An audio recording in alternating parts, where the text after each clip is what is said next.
예. 너무 이래 우리 박재섭 교수님께서 이렇게 과찬을 해주셔가 몸둘 바를 모르겠습니다. 가야 차문화 소구라이라 하기는 했지만은 이제 가장 어려운 게 뭐냐 하면은 우리 전문 연구가들이 찾는 것이 문헌이지 않겠습니까? 그리고 문헌은 문헌이라도 믿을만한 문헌이 있느냐 없느냐 이제 그런 경우인데 실제로 가야사에 관계된 문헌 자체도 아주 극소수에 불과한데 차문화는 더 극소수이기 때문에 이것을 바탕으로 해서 말씀을 드린다는 것은 참 매우 조심스럽습니다. 그렇지만은 이거는 역사라든지 이런 차원을 떠나가지고 인문학 차원에서 한 번쯤 언급해 볼 만하지 않겠는가 싶어서 제가 한번 여러분들 앞에 써봤습니다. 우선은 이제 우리가 가야락 하면은 꽤 오래 전 이야기지. 뭐 1500년 전 이야기니까. 그러나 우주락 하는 관점에서 보자면은 뭐 어제 아래 같은 이야기입니다.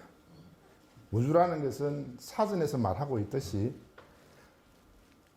상하, 사방, 그 모든 공간과 그 안에 있는 물질을 포함하고 또 과거 시간, 현재 시간, 미래 시간까지를 아우른 것이 우주라 하니까 아마 한 단어로서 가장 큰 범위를 나타내는 게 우주가 아닌가 싶은데 그 우주 속에 살고 있는 이제 우리들이 봤을 때 뭐 1500년 전쯤은 뭐 어제 아래죠. 예를 들어서 뭐 요즘 같이 백세 시대에서는 한 15명이나 20명만 종대로 세우면은 뭐 1500년, 2000년 전으로 거슬러 올라갈 수 있습니다.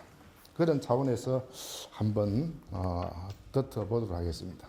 제가 조금 전에 말한 상하 사방을 갖다가 우락하고 왕고래검을 주락한다 하는데 하늘로 떼주락하는 것이 우주인데 천자문 배울 때는 뭐 지부 집주라고 배우니까 뭐 그냥 초등학생 정도 수준에서 보면 집집이 우주 같은데 그게 아니고 하늘 우 떼주 이래 됩니다.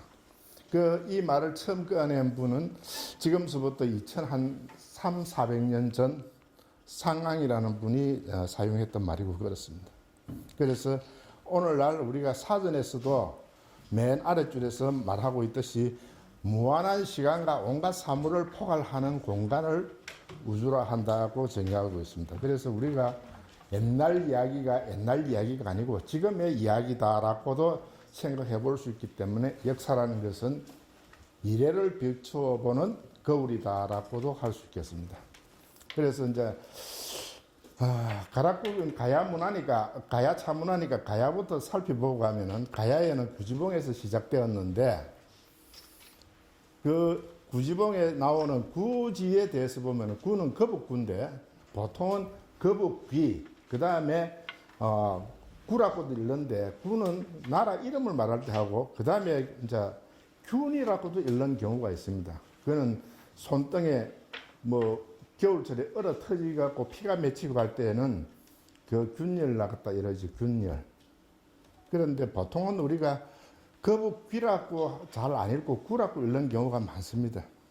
그리고 이 거북귀에 대해서 이제 이 가락국기에 보면은 요거 보면은 가운데 요 보면 십붕이라는 말이 있습니다. 구지라 해놔 놓고 괄호 안에 줄을 달기를 시봉만 지칭 이것은 봉우리를 지칭하는데 약 10붕 복지상이라 그러니까 10붕이 엎드려가 있는 상이라서 구지라 한다 고운야 구지라 한다 이렇게 하는데 그 10붕에 대해서는 이제 두 번째 설명하기라고 우선 설명하게 되면은 이하락하는 책에 보면 전한 때 이하락하는 훈고 사전에 보면은 서거편에 거북이 10종류가 있는데 이거는 바다 거북이가 아니고 그냥 막 그때 당시 사람이 육지를 중심으로 해서 강에 살고 있는 거북이인데 10종류가 있다고 이렇게 설명하고 있습니다. 첫째는 신귀, 둘째는 영귀, 세 번째는 습귀 이런 식으로 해서 맨 마지막에 화기가 있는데 그 유명한 임진왜란 때 충무공 이순신이 왜군을 무찌를 때 가장 활약을 크게 했던 거북선 같은 경우에는 수기와 하기를 아울렀던 것이 돼서 일본 사람들이 놀래가지고 혼비박산했다 이런 얘기도 전해지고 있습니다. 그래서 이 열 종류의 거북은 다 나름대로 신령하다 하는 의미를 가지고 있습니다. 이 자체가.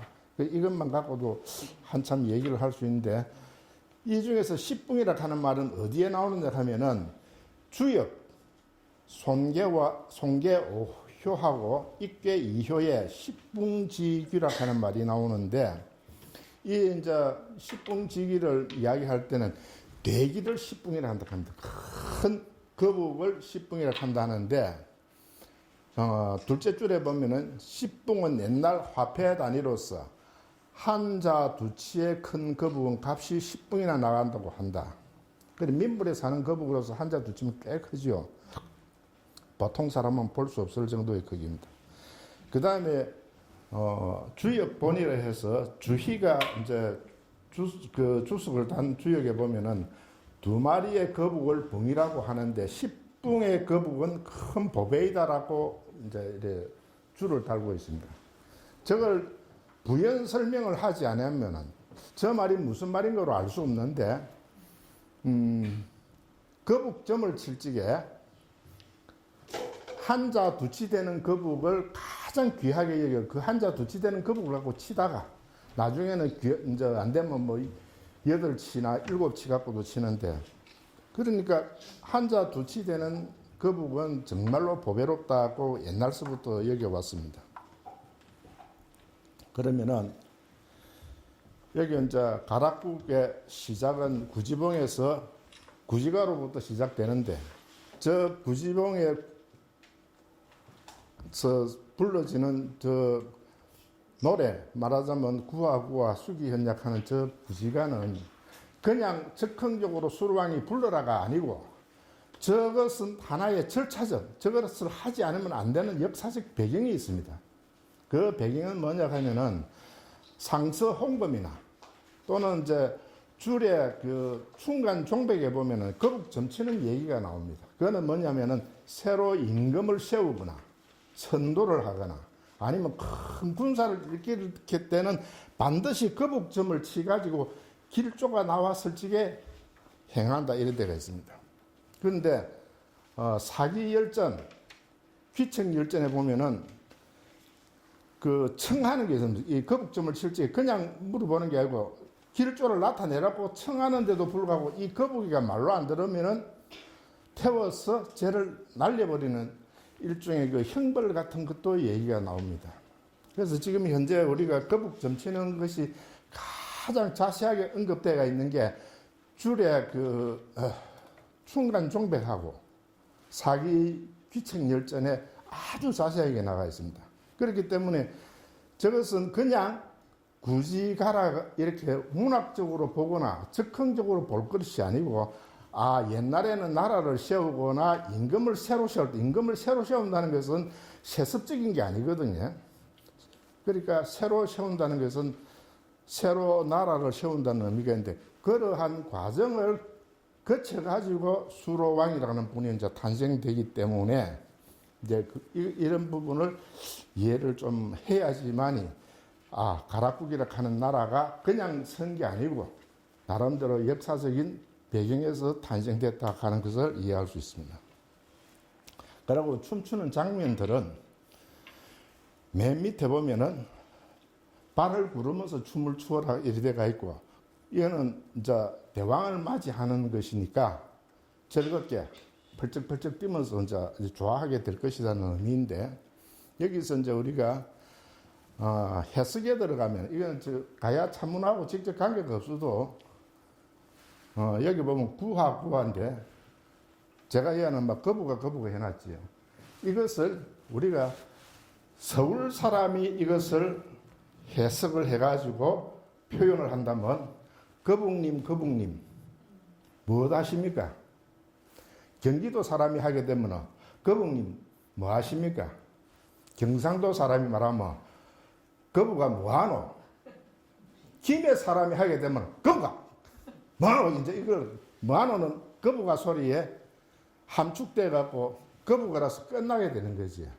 그래서 이것은 거북점을 모르면 알 수 없는데 이 앞에 보면 수로왕이 내가 하늘에 천명을 받아갖고 임금이 되려고 왔는데 길조에 승낙을 하라는 거죠. 거북이한테. 그런데 내가 임금 그 하늘의 명으로 왔다 하는데 거북이 네가 yes, no를 안 하면 되겠느냐 해라는 얘기죠. 근데 그 다음에 보면은 이 그 거북이가 표시를 해야 되는데 표시를 안 하면 구워 먹겠다. 그 거북점을 칠 때 하나의 그 어떤 절차적 과정이 이제 나오는데 저거는 다음에 이제 아마 여러분들이 기회가 있으면 좀 더 자세하게 그거는 이제 들을 수 있는 게고 제가 이렇게 오늘 특별히 이 차문화하면서 이 얘기를 하게 된 것은 가야락 하는 나라가 그냥 그냥 이야기 속에 전설 속의 나라가 아니라 역사적인 배경에서 탄생된 나라다 하는 것을 말씀드리고 싶었습니다. 그리고 이제 차문화 쪽으로 하게 되면은 우리나라 전통적인 여러 가지 문화가 있는데 그 중에서도 독창적이라 할 수 있는 게 음력으로 8월 15일 보통 우리가 추석이라고 그러죠. 그 다음에 음력 정월 1일 설날에 조상에게 올리는 차례라는 제사입니다. 그래 우리가 제사 지낸다 안 하고 차례를 지낸다. 그런데 그것을 나중에 뒤에 나오겠습니다만은 추석은 수로왕릉에서 비롯되었다 하는 얘기가 되었습니다. 그래서 차례는 사전을 보면은 속절에 지내는 것이다 이래 되어 있습니다. 속절이라는 것은 우리가 추석, 단오라든지 동지라든지 한식이라든지 설날이라든지 각종 이런 명절에 그래 제삿날이 아니고 기제삿날이 아닐 때 지내는 것을 우리가 차례를 한다. 속절에 지내는 것을 차례를 한다. 이렇게 설명이 되어 있습니다. 그런데 이제 보통은 차례를 언제 어떻게 하는지는 모르고 그냥 우리가 차례하면 막연하게 생각하는 수가 많습니다. 그 다음에 주다래라 하는 말이 나오는데 아래에서 둘째 줄 맨 오른쪽에 보면 주다래 하는 말이 나오는데 이것은 국장을 지낸 뒤에 3년산 안에 혼전이나 산릉에서 낮에 지내는 제례를 주다래라 하는데 뭐 조선 왕조실록 같은 데 보면 주다래 지내는 경우가 굉장히 많이 나옵니다. 그 다음에 또 조선 왕조실록에도 보면은 사신에게 이 차례를 지내는 그래 차례로서 대접하는 게 굉장히 많이 나옵니다. 그 급수로 치자면은 대연회가 있고 대연회가 아니고는 차례로서 대부분 대접하는 것이 이제 일상적인 것이다 이렇게 보면 되겠습니다. 그래서 아마 우리 다도학과 같은 데서는 뭐 이런 부분에 대해서 잘 알지 싶어서 넘어가도록 하겠습니다. 이런 이제 가야 차문화에 대해서는 좀 본격적으로 시작하게 된 게 2005년도에 김해 씨가 주최해가지고 가야 차문화 한마당에 이렇게 축제를 했습니다. 슬로건은 차의 향기로 가야 혼을 깨운다 이랬는데 저 말을 꺼낸 분은 저 뒤에 좀 늦게 나오신 모양인데 여천 김대철이라는 그때 당시 가야 차문화 한마당 축제 추진위원장이 저런 슬로건을 내걸었습니다. 차의 향기로 가야 혼을 깨운다. 그리고 그때 이제 뭐 열림시라 해갖고 수로왕릉 숭모제에 있는 그 주련의 글도 보니까 차시라 할 수 있을 정도로 아주 멋진 말이 있어가지고 그러니까 아래에서 둘째 줄에 보면은 시원한 찬세미물이죠. 시원한 물로 묵은 솥에 스스로 차를 다리니 뭐 조화롭다 할 수 있겠죠. 부드러운 바람에 담비는 불타의 말씀이로서 가면서 저거를 수로왕릉에 가보시면 수모제 저 주련이 걸리가 있는데 난곳 김응섭이라는 분이 썼었는데 글씨도 우리가 한번 감상해 볼 만합니다. 그리고 행사 일정표는 저 오른편에 있는데 저때 이제 국제차 학술 행사도 학술 세미나도 하고 이랬는데 다음 페이지로 넘어가면서 이 이제 제1회 가야 차문화 한마당 국제차 학술 세미나 이래가 있습니다. 이때 이제 그 발표자로 나섰던 한 분, 그 중에 한 분이 왼쪽에서 두 번째 줄에 있는 김종관 씨인데 얼마 안 있어 그 다음엔가 아마 김이 시장이 되었습니다. 그러니까 대충 이러저러한 행사를 진행했는데 이거는 이제 인도에서 오신 뭐 왕족들이고 그런데 제가 이름을 다 그때 당시 체록을 못 해서 더 이상 언급하기는 어렵고 이거는 수로 왕비령에 헌다하는 장면이 되겠습니다. 그리고 이제 제3회 때는 한국 자인연합회하고 가야 차문화 한마당이 공동으로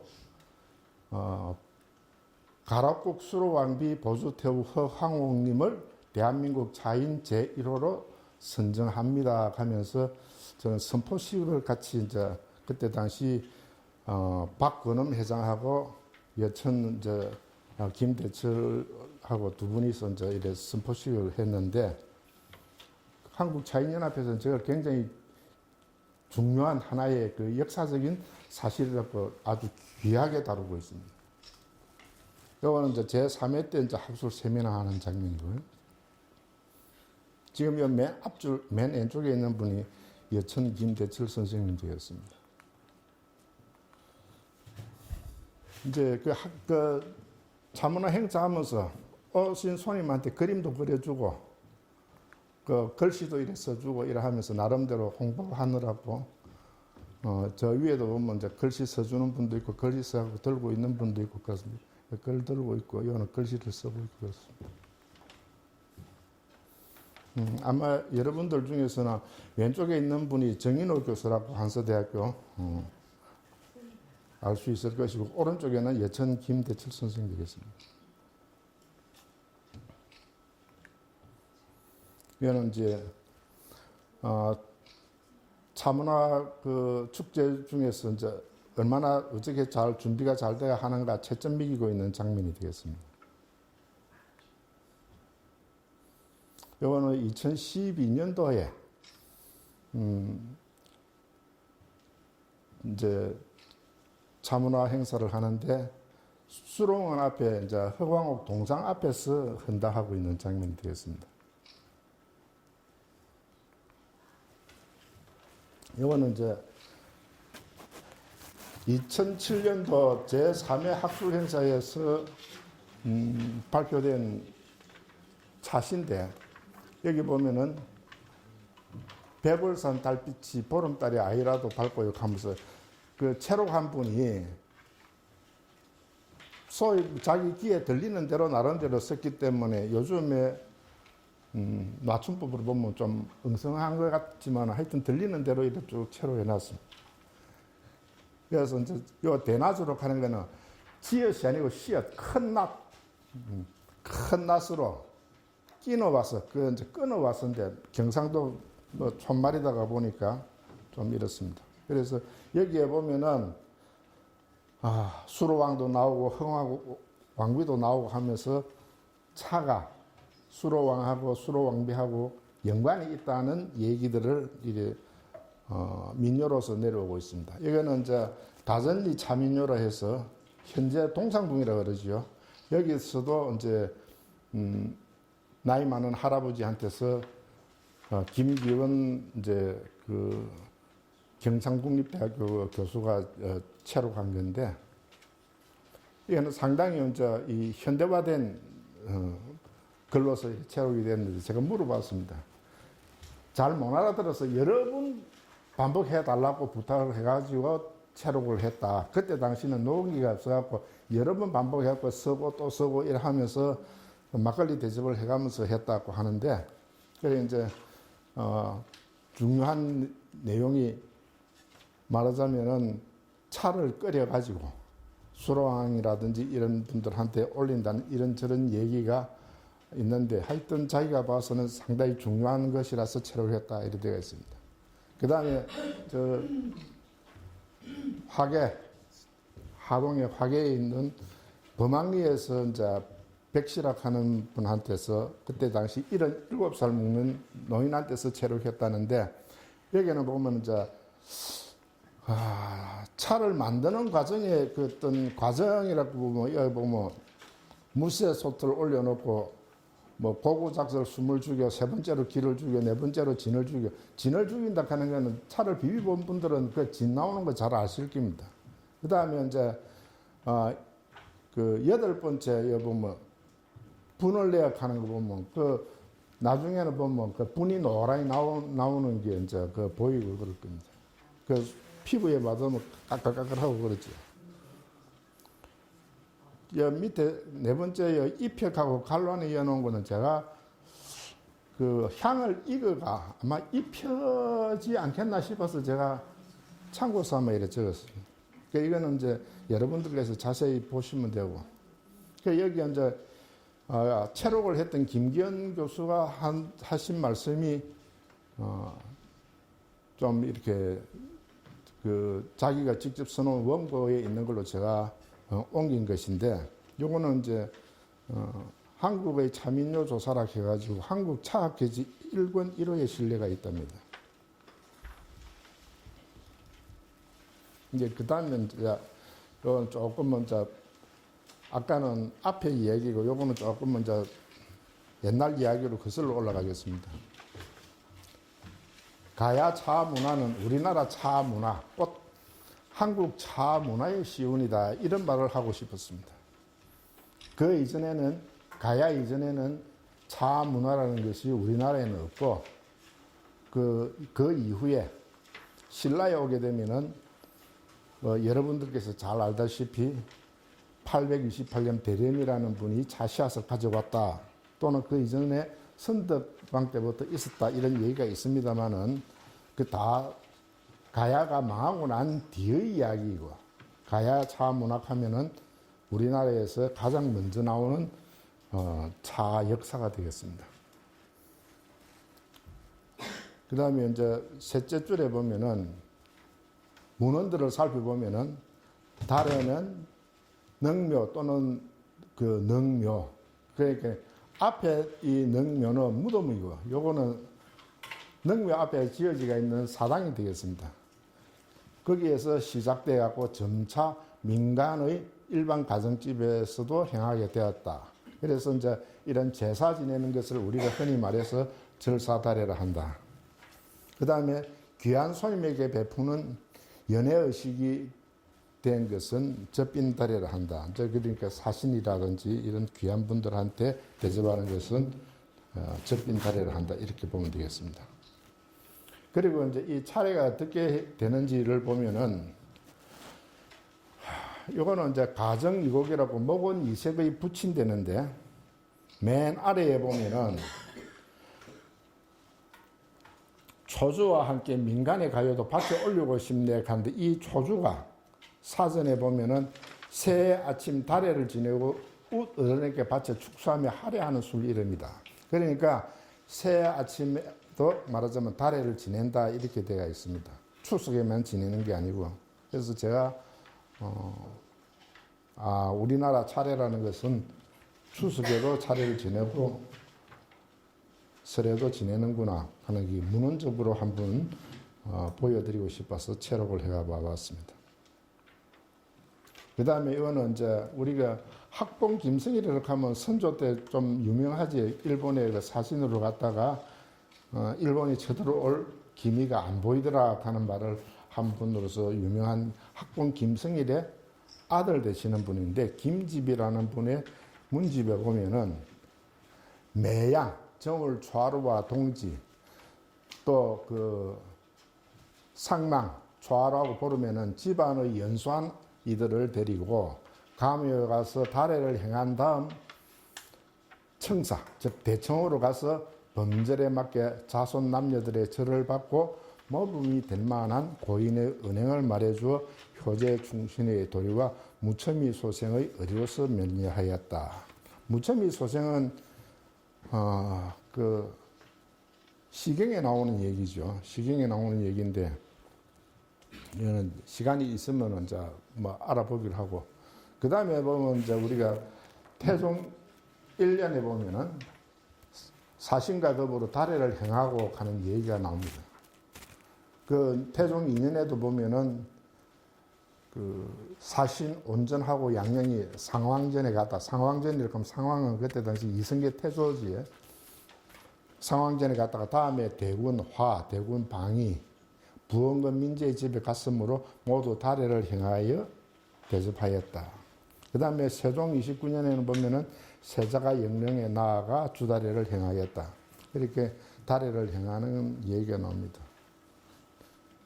그리고 이제 이 다도학과가 아니고 일반인들을 상대로 해서 제가 이제 간단하게 뭐 초등학생 정도에 알맞은 설명을 하려고 했는데, 차 문화는 차와 문화의 합성어이고 가야 차문화는 가야 시대에 생겨났거나 유행한 차문화를 일컫는 말이다. 그런데 다만 문화란 근본적으로 무슨 의미일까?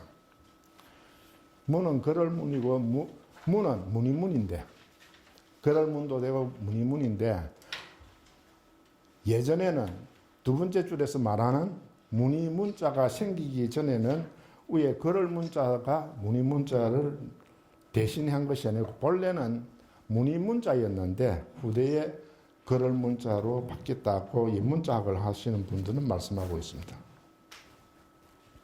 그리고 이 화락하는 것이 매우 중요한데, 화는 될 화락, 그렇게 됐다, 화할 화, 변화했다 이 말인데, 다르게 말하면 화자다 하면 죽은 사람을 말합니다. 그 회남자에도 보면은 맨 끝에 있는 말이 화자 이렇게 하는데 이건 죽은 사람을 말합니다. 그러니까 다르게 말하면은 우리가 문학하면은 바뀌었다는 겁니다. 문화가 정서적 문이라고 하는 건 뭐냐 하면 처음에 문이 문자가 어떻게 생겼냐 하면 사람이 죽지 않습니까? 사람이 죽으면 가슴에다가 문신을 합니다. 그 칠로 합니다. 그것이 문입니다. 그 죽은 사람을 나타내는 게 문자였는데 훗날에는 그럴 문자로 바뀌게 되죠. 그래서 문화하면 산 사람이 죽었다, 화자, 바뀌었다. 그래서 우리가 나팔바지가 없었는데 나팔바지가 유행을 하면 나팔바지 문화가 생기지 않습니까? 만보도 마찬가지고 새로 생겨났다는 것과 동시에 앞에 거는 없어지는 거죠. 그래서 어떤 문화라 하는 것은 좋다는 의미가 아니고 바뀌어졌다. 그래서 바뀌어진 것이 좋다면 그것이 문명화됐다는 것이죠. 그렇게 문명하고 문화하고는 공통분모는 있지만은 요즘은 대개의 경우는 문화를 문명처럼 이래 생각하고 사용하는 경우가 많습니다. 그러나 본래는 문화하고 문명하고는 공통분모는 있어도 다르다. 이렇게 보면 되겠습니다. 그러니까 문화하고 문명은 서임새가 다르고 달에도 달에 다도 다법 다이 다예 뭐 다양한 말이 있는데 이 중에서 끝에서 두 번째 다이 같은 경우에는 금당 최규용 선생이 주로 사용하던 말입니다. 그러고 이제 얘는 뭐 예절 예자라 하기도 하고 예도 예락 하는데 예도는 예의와 법도를 아우른 말이 예도인데 법도의 법과 도에는 도가 내재되어 있다. 이렇게 보시면 되겠습니다. 그리고 이 예는 왼쪽 예는 보일시변이고 오른쪽은 풍년 칼직의 풍자 아니겠습니까? 풍성하다, 풍년을 보여준다는데 이 보일시변이 뭐냐 하면은 제사를 지낼 때 고기를 잡는다. 그랬더니 짐승을 잡으면 돼지나 소나 양을 잡으면 5조각으로 내갖고 신전에 올리는 것을 우리가 그 시락하는데 정성을 내 보인다는 그 어떤 의미가 있는데 이런 얘기는 좀 어려우니까 다음에 혹시 기회가 있으면 하기로 하고, 여기에 보면은 여러분들께서 유인물을 받아놓은 데 보면은 나오는 얘기인데, 여기서 가장 어려운 것 중에 하나가 맨 아래줄에 보면은 선량지기 수단세라고 나오는데, 수단세라는 게 뭐냐 하면 여기는 단순하게 수행하는 단원에게 주는 선물이라고 하는데, 여러분 그 받으신 그 유인물에는 보면은 보시바라미를 행하는 수행하는 단원에게 하고 여러 데가 있습니다. 보시바라미를 행하는. 그러니까 우리나라 차에 대해서 가장 자세하게 언급했던 1918년도 그 조선불교 통사에서 보면은 이능화 선생이 쭉 우리나라 차 역사에 대해서 언급하면서 초이 스님이 써놓은 것을 여기에 언급을 하고 있는데, 이것은 이제 여러분들이 보시면은 그때 당시 이능화라는 분이 이해하고 있는 우리나라 차 문화를 좀 더 사실적으로 이해할 수 있을 것입니다. 이거는 이제 산천도인 김명이라는 분이 초이 스님한테 보낸 편지에, 말하자면은 시에 이제 이런 때가 있는데, 이걸 보고 앞에 그 말하자면 이것을 보냈기 때문에 두 차시를 비교해 보면은 그 초이 스님의 시를 짓는 역량이 얼마나 뛰어났는지를 여러분들이 짐작할 수 있을 것입니다. 그런데 대개의 경우는 이제 이 초이 스님이 초이 시고에 보면은 같이 실려가 있는데, 보통은 원운을 잘 안 실는데 이 같은 경우는 실려가 있어가지고 제가 체록을 해봤습니다. 이거는 다음 기회에 설명하기로 하고, 이거는 그 다음에 이제 가야 차문화 관련 자료, 이제 문헌 자료를 살펴보기 전에 문헌하고 자료하고 사료가 사실은 엄격하게 구분됩니다. 그런데 보통은 이제 두리뭉실하게 해서 문헌 해가지고 가는데, 문헌이라는 것은 윗사람들한테 바친다. 그러니까 윗사람이라고 하면 임금이거나 그에 준하는 윗사람들한테 바치는 글을 문헌이라고, 그 외로는 자료나 사료 이 정도 되겠습니다. 지금 이제 가야 차문화에서 가장 우리가 중요하게 여기는 글귀 중에 하나가 조선불교 통사학원 460쪽하고 461쪽에 있는데, 461쪽 맨 마지막에 보면은 김해 백월산에 중로차가 있는데, 세전에 수로왕비 허시가 인도에서 올 때 가지고 온 차종이다, 이렇게 되어 있습니다. 요게 이제 가야 차문화의 시원을 이야기해 주는 것인데, 이 책이 1918년 신문관에서 발행됐기 때문에 오래된 글이 아니기 때문에 보통 사람들은 대수롭지 않게 여기는 경우도 있는데, 이 이능화라는 분이 저 책을 조선불교 통사를 지을 때 그냥 지은 게 아니고 자기 나름대로 사명감을 가지고 지었는데, 1907년부터 1917년까지 원고 10년 동안 원고 자료를 준비하고 원고를 써가지고 발간하려니까 돈이 없어갖고 우물쭈물 하다가 18년에 간행한 긴데, 이능화라는 분의 역량을 짐작해 보려면 조선불교 통사를 보면 알 수 있을 것입니다. 어마어마한 대단한 양들의 원고가 있는데, 지금 현재까지도 이 조선불교 통사하고 비슷할 정도의 책도 아직 안 나왔습니다. 능가할 책이 없는 것은 당연하고요. 그만큼 대단한 책이고, 그 다음에는 가락국기에 보면은 범민왕 원년조에 보면은 메세시 양료에 대해, 그러니까 뒤에 보면은 잘 나와 있겠지만은 술을 빚고 반수를 하고, 그 다음에는 떡하고 밥하고, 그 다음에 차하고 과자하고 이런 여러 가지 서수들을 해마다 빠뜨리지 않고 했다, 이런 얘기가 있는데, 이 얘기 이전에 이제 다시 한번 앞에 살펴보면은 이 조선불교 통사 안에 보통 사람은 어디 들어가 있는지를 잘 모르는데 하편에 보면은 맨 아래 헌초위지 문사기왕이라 하는 항목에 여기 들어가 있습니다. 나중에 보면 다시 제가 원문을 한번 보여드리겠습니다. 이걸 해석을 하게 되면은 줄 치는 데 보면은 김해 백울산에 중로차가 있는데 세상에서 전하는 말에 수로왕비 허씨가 인도로부터 가지고 온 차시아세스라고 한다. 그래 놔놓고 맨 아래 그 다음에 보면은 제주도에서 나는 규라차는 맛과 향이 감미롭다 해놔놓고 이상의 세 종류 차는 모두 명상기품에 속하지만 아는 사람이 드물다 이렇게 줄을 달고 있습니다. 달고 있는데 이 내용이 어째서 이게 주에 달리가 있습니다. 본문에 달리가 있는 거. 왜 달리가 있느냐면은 앞에 이야기들을 쭉 해놔놓고 대부분 보면 부정하는 내용의 그 원문 그 내용으로 쭉 되어 있는데 그 말하자면 마찬가지로 한국의 차 역사를 쓰면서 그걸로 부정하는 차원에서 썼는데 그러면 이분은 김해 백울산에 중로차가 있다 하는 걸 어떻게 알았을까? 이분이 1884년에 김해에 내려온 적이 있습니다.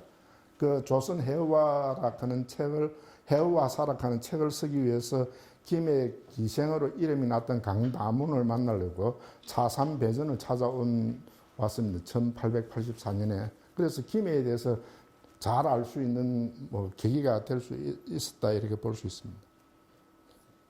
그리고 이제 가락국기에는 분민왕조는 앞에서 읽었기 때문에 넘어가고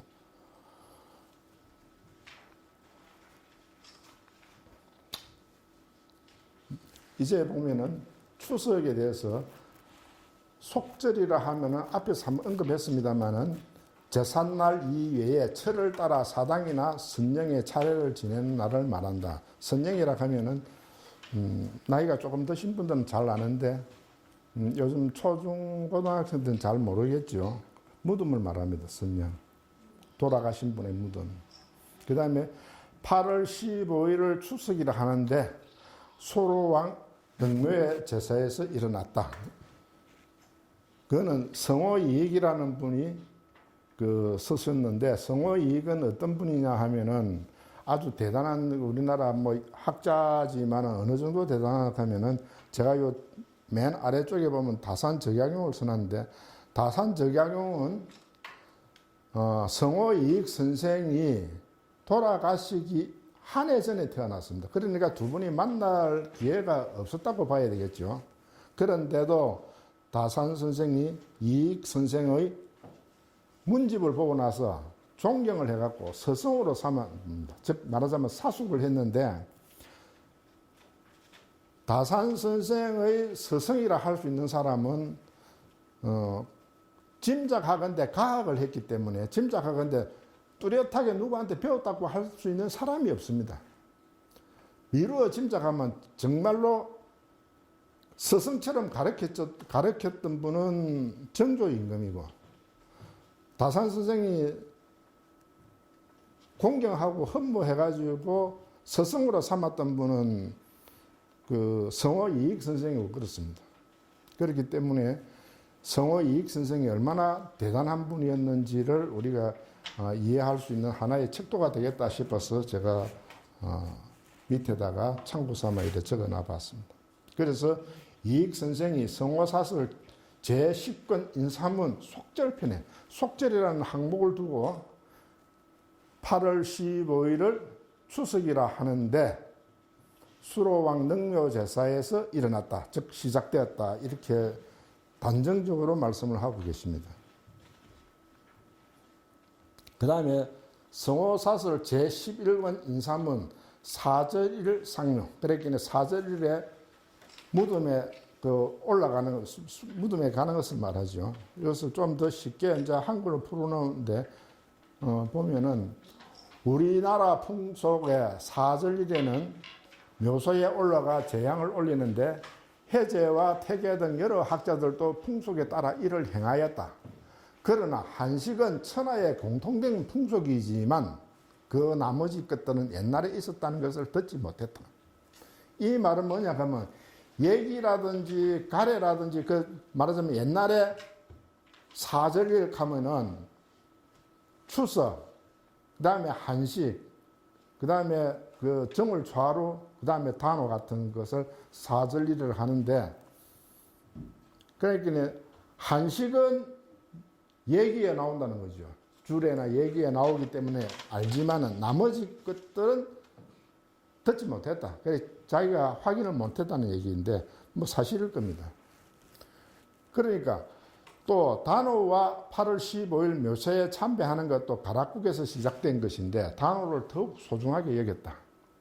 수렁은 수로왕의 장지인데 무덤 옆에 사당을 세우고 제향을 올렸다 하였으니 처음에는 묘제와 묘제의 구별이 없었던 것인데 그 후 고려에서 가묘를 세우는 제도를 만들고 인하여 사당과 묘소에 모두 행사하도록 허락하였다. 그래서 그랬더니 이 정월 초하루나 뭐 8월 15일에 산소에 가서 제사 지내고 하는 이런 풍속은 예전에 없었는데 수로 왕릉에서는 하기는 데도 없었는데 고려에 와서 허락을 했다 이런 얘기가 되겠습니다.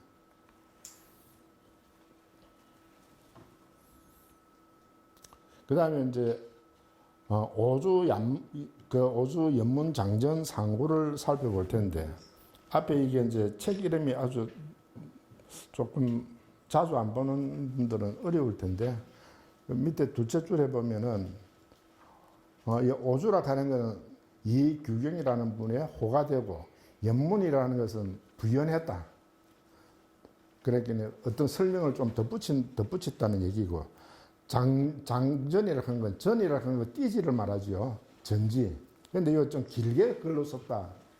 이런 게고 산고라 하는 거는 뭐 산문 쓰듯이 좀 뭐 역사적으로 썼다기보다는 산문식으로 썼다 이래 되지만은 그래도 경사편에 보면은 경사편 논사류 풍속 상원 약반 추석 가해 변정설이라 해가지고 상당히 그 어려운 용어들을 써가면서 이제 추석에 대해서 단오나 추석에 대해서 설명하고 있는데 이제 쉽게 이해를 하자면은 단오 및 중추 15일 상면은 가락에서 시작되었는데 단오를 더 중하게 여긴다. 수렁이라 하면 수로왕의 장지이다. 그 무덤 옆에 사당을 세우고 제사를 지냈는데 사당과 더불어 무덤을 달리하지 않았다. 즉 같이 제사를 지냈다는 것이지. 이후 고려에 와서 가묘를 세우는 것을 법제로서 허용했다. 그리고 사당과 무덤 두 곳에서 제사 지내는 것을 허락했다. 지금은 경향, 양반, 평민, 여항을 물론하고 상원, 대보름이라고 추석을 한가해라 하여 가장 중하게 여겨 주육과 음선을 가득히 장만하여 상호간에 개유한다. 뭐 먹게 권한다는 것이죠. 추석 상면은 한식과 더불어 같아. 그러니까 이 오저 연문 장전상고는 조선시대 때 만들어진 사전유치고는 거의 가장 방대한 책이지 않겠나 이렇게 싶습니다.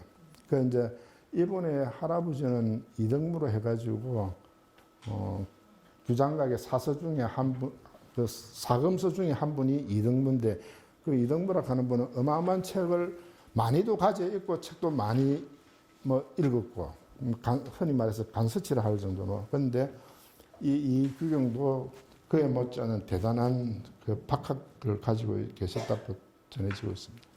그 다음에 보면은 성호 선생이 추석에 제사를 지내야 되는지 안 지내야 되는지를 묻는 선비들한테 답을 해준 게 여러 편 되는데 그 중에 제가 두나만 이래 채로 해가 왔습니다. 추석이라는 것은 수로 왕릉에서 시작되었으니 반드시 따를 필요는 없습니다. 즉 얘기에 안 나온다는 얘기입니다.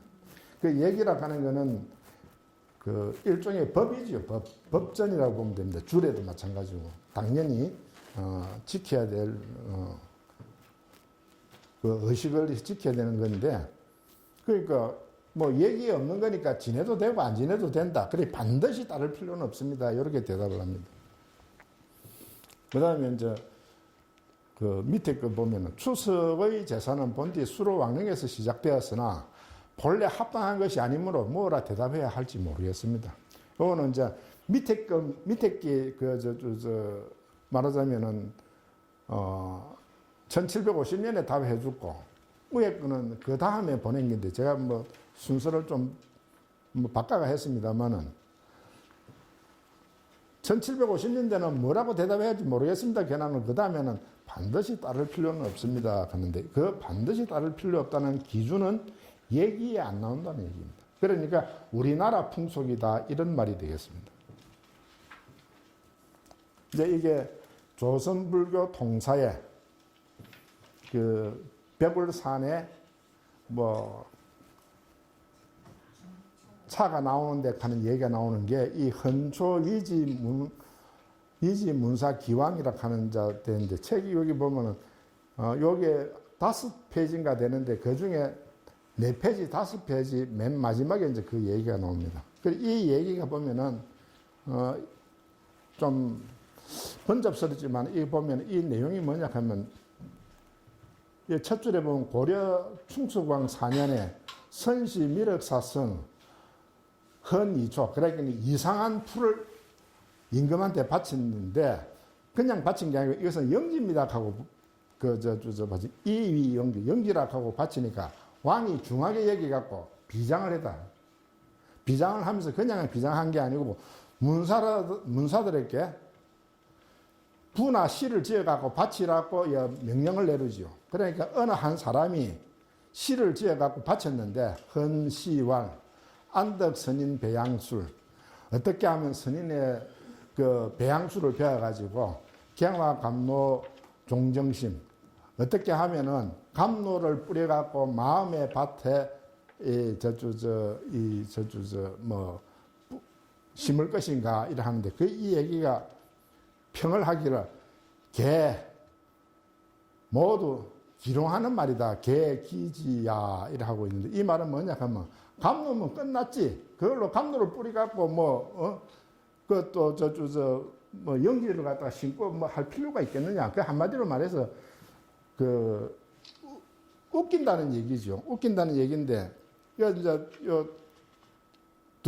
끝에서 둘째 줄에 보면은 여기 보면은 소위 삼신선 불사약 과제 하처 어디에 있단 말이에요. 삼신선 불사약이 어디에 있단 말인가. 계속 그렇게 모두가 허무맹랑한 설에 속한다라고 하면서 앞에 이런 이야기들을 뭐 금강산이 어떻고 뭐 삼진산이 어떻고 이 이야기들을 쭉 영지에 대해서 불사약에 대해서 얘기해 나누고 전부 다 허무맹랑하다라고 그 말하자면 그 이야기하고 있습니다. 서시가 어떻고 하는데 그러니까 이 항목의 이 단락의 내용은 좀 더 부정적인 얘기이듯이 여기도 보면 이제 460쪽에 보면은 요 보면 둘째 줄에 보면 안조선지차 조선의 차를 살펴보니 당나라에서부터 왔다. 그 다음에 이제 그 보면은 요 보면 밑에 중간에 요 보면 일본 지차 자 송나라에다 왔다. 그러니까 송나라는 당나라보다 뒤에 생긴 나라니까 뭐 우리 조선의 차가 조금 역사적으로 앞섰다는 얘기면서 쭉 설명을 해가 내려옵니다. 내려오는데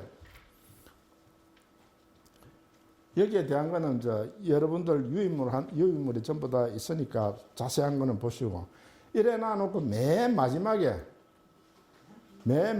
요 보면은 상년왈 상년이 인어와의 호인데 상년왈 여기 보면은 그 조선지 장백산 그래 조선의 장백산에서 말하자면 나는 차는 이름하여 백산차를 한다 하면서 쭉 해가 나오면서 여기 보면은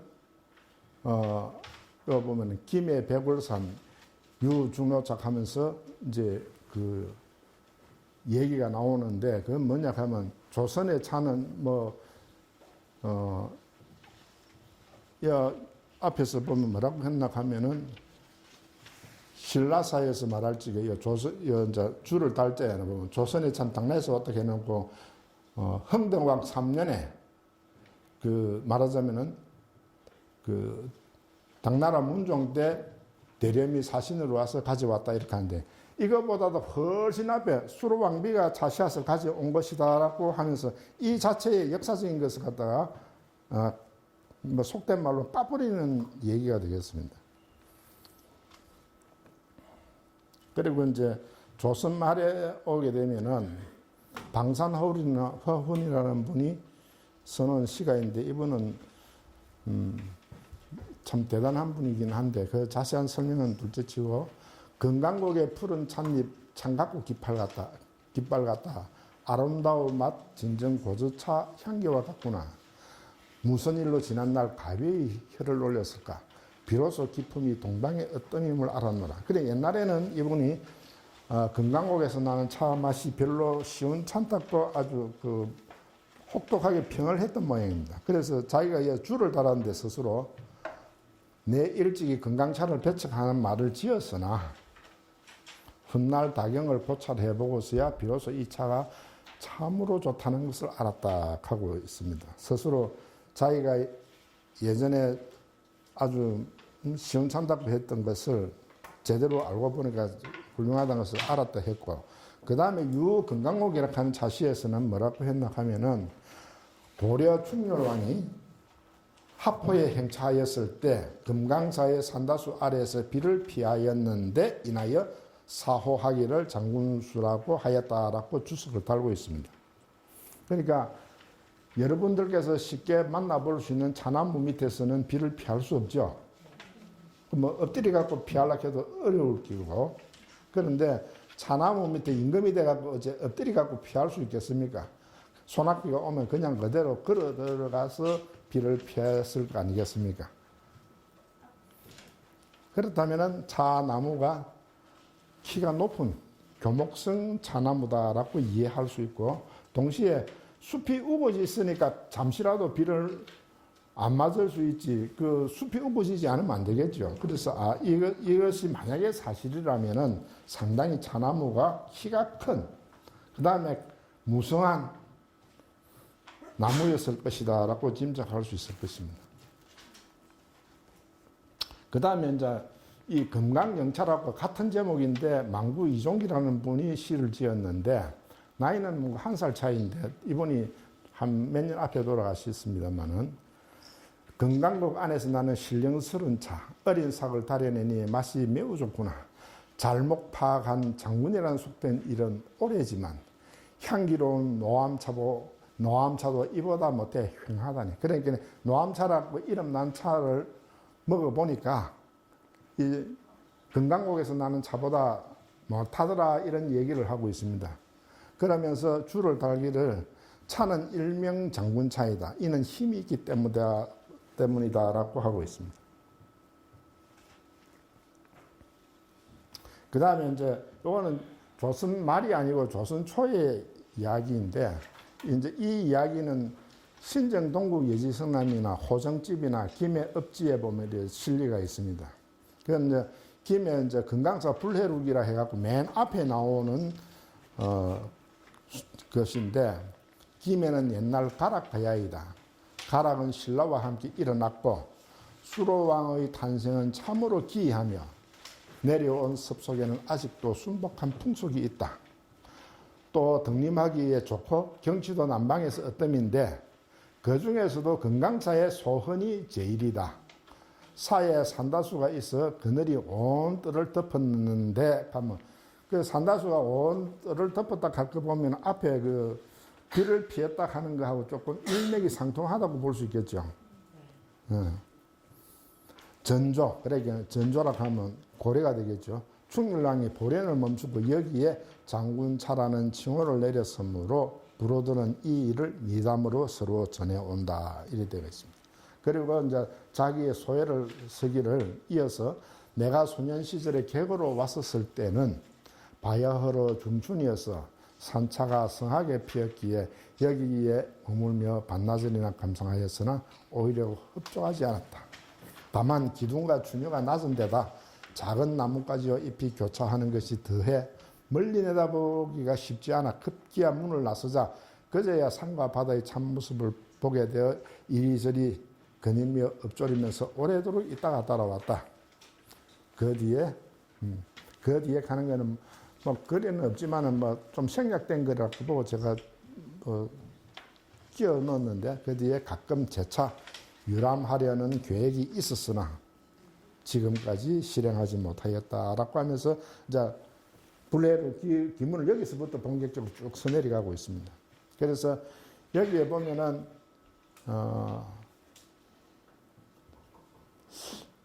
중춘이어서 산차가 성하게 피었다 하니까 어떤 분들은 이게 이제 동백나무 아니겠는가 하고 하는 분도 있는데 그 김해업지 역대 김해업지에 보면 전부 다 그 줄을 달기로 차락 그 줄을 달고 있습니다. 그리고 이제 앞에 우리 망부 선생이나 방산 선생 같은 분들도 금강에서 나는 차를 고려 충렬랑하고 얘기를 하고 있기 때문에 그거는 동백나무를 말하는 게 아니고 차나무를 이야기하고 있다 이렇게 보면 되겠습니다. 특히 이제 우리 여기서 그 대충 보면은 그러면 건강곡이 어디쯤인가 그럼 건강곡이 보면 요 선 있지 요 꼴짝이 여기 건강곡이 되겠습니다. 그러고 이제 그 옛날 건강사가 있었다고 그 여겨지는 주가 지금 요 정도 일 되겠습니다. 그리고 이제 여기가 보면은 수로 왕릉이고 요점이 보면 김해 업성 북문이 있는 쪽이 그렇습니다. 그러니까 요 금강사 옆을 지난다고 해서 금강곡이라 이러는 금강곡 금강사 옆에 있었다고 해서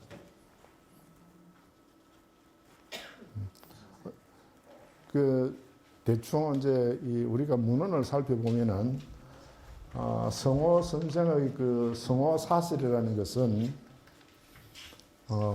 굉장히 대단한 분량의 그 책인데 일종의 그것도 유서처럼 비슷하지만은 아주 그 자기가 체록할 만한 부분을 전부 다 체록을 해가지고 나름대로 정성스럽게 했던 부분이고 오주 연문 장전상고 역시도 마찬가지인데 거기에 한결같이 추석은 수로 왕릉에서 비롯되었다.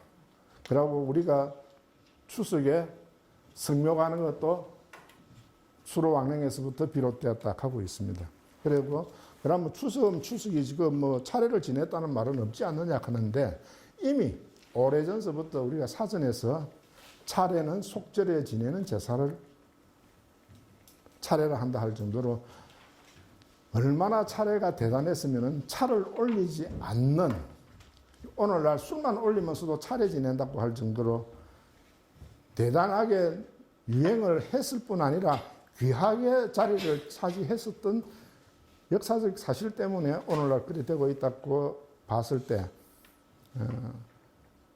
오늘날 뭐 민족 문화 대백과 사전이라든지 세계 대백과 사전에도 보면 차례는 마치 중국에서 차례 지내는 거 보고 본받은 거 아니겠느냐 아니면 뭐 신라 3대 유리왕 때 뭐 했던 거 아니냐 뭐 이런 말들을 하고 있는데 유리왕 때 했다 하는 거는 다른 행사를 말하는 것이고 8월 15일에 행사를 말하는 것이고 제사 지내고 하는 차례 지내는 것은 수로 왕릉에서 비롯됐다는 것을 보시면 되겠습니다.